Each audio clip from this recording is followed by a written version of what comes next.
और बड़ी खबर झारखंड से आपको बता दें, झारखंड राज्यसभा चुनाव की 2 सीटों पर चुनाव जीत की रणनीति पर मंथन चल रहा है। मुख्यमंत्री आवास पर इंडिया ब्लॉक के तमाम विधायकों की बैठक है और मुख्यमंत्री आवास पर मॉक पोल भी हुआ। झामुमो कांग्रेस प्रत्याशियों को वोट मिले हैं। मॉक पोल का आयोजन किया गया। इसमें जेएमएम को 29 तो कांग्रेस को 27 वोट।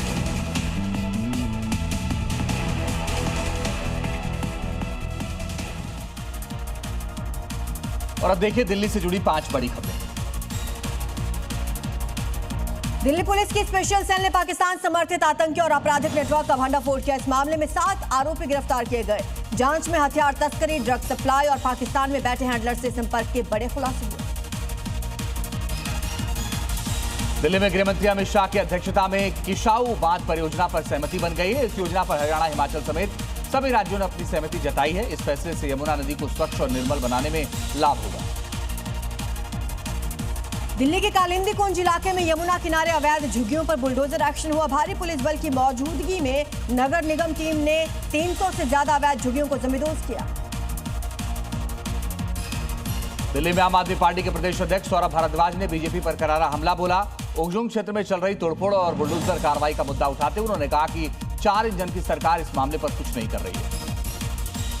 दिल्ली में आयोजित साहित्यिक संगोष्ठी में वरिष्ठ साहित्यकार डॉक्टर कृष्णा सक्सेना की द राइजिंग सन का लोकार्पण हुआ। इस मौके पर स्वामी यतीन्द्रानंद गिरी जी ने उनके साहित्यिक योगदान की तारीफ की। इसी बीच महाराष्ट्र की राजनीति से जुड़ी हुई बड़ी खबर आ रही है। आपको बता दें, शिवसेना यूपीटी के बागी सांसद दिल्ली पहुंच गए हैं। 6 बागी सांसद दिल्ली पहुंचे हैं। दिल्ली में बागी सांसदों की अहम बैठक है। श्रीकांत शिंदे के साथ ये अहम बैठक होने जा रही है। तो दिल्ली में कुछ ही देर में ये बैठक होनी है। लोकसभा स्पीकर से भी मिल सकते हैं ये बागी जो सांसद हैं। सांसद संजय देशमुख दिल्ली पहुंच चुके हैं। नागेश पाटिल पहुंच चुके हैं। ओम राजे भी दिल्ली पहुंच चुके हैं। आपको बता दें, तमाम बागी सांसद अब बैठक करेंगे।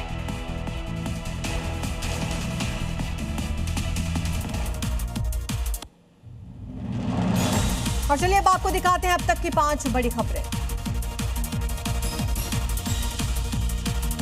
प्रधानमंत्री नरेंद्र मोदी और अमेरिकी राष्ट्रपति डोनाल्ड ट्रंप की बहुप्रतीक्षित द्विपक्षीय मुलाकात आज शाम 6:15 पर होगी।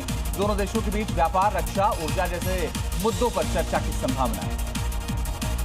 G7 शिखर सम्मेलन में पीएम मोदी ने कहा कि दुनिया संसाधनों की नहीं बल्कि भरोसे की कमी से जूझ रही है। उन्होंने समानता, सम्मान, विश्वास आधारित वैश्विक साझेदारियों पर जोर दिया। उद्धव ठाकरे की पार्टी में बड़ी टूट होने वाली है। सूत्रों के मुताबिक 6 सांसद दिल्ली पहुंच गए हैं। स्पीकर से मुलाकात कर सांसद शिंदे गुट में शामिल होने की घोषणा कर सकते हैं।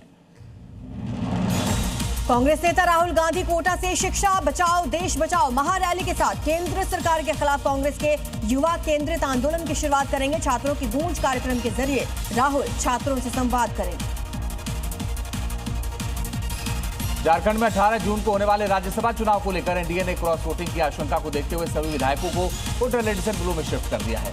इंडिया गठबंधन ने 2 सीटों पर जीत का दावा किया है। और इसी बीच बड़ी खबर आ रही है, कॉमेडियन प्रणीत मोरे की मुश्किलें बढ़ गई हैं। उन पर एफआईआर दर्ज कर ली गई है। हिमांशु जांगड़ा पर भी एफआईआर हुई है। गुड़गांव में प्रणीत और हिमांशु पर एफआईआर हुई है। महिला आयोग की शिकायत पर यह एफआईआर दर्ज की गई है। आपको बताएं कि प्रणीत मोरे को लेकर के ये कार्रवाई पहले महाराष्ट्र में हुई थी, अब गुड़गांव में हुई है और गुरुग्राम में प्रणीत मोरे और हिमांशु पर एफआईआर हुई है।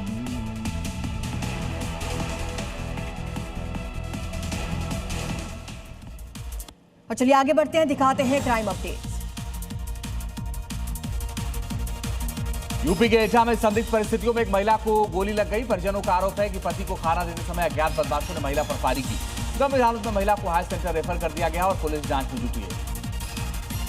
मध्य प्रदेश के जबलपुर में पुलिस ने एक फर्जी पुलिसकर्मी को गिरफ्तार किया। शातिर आरोपी धीरेन्द्र सिंह लोगों को सरकारी नौकरी, सस्ते मकान दिलाने का झांसा देता था। धीरेन्द्र की गिरफ्तारी से 23 लाख रुपए की ठगी का खुलासा हुआ।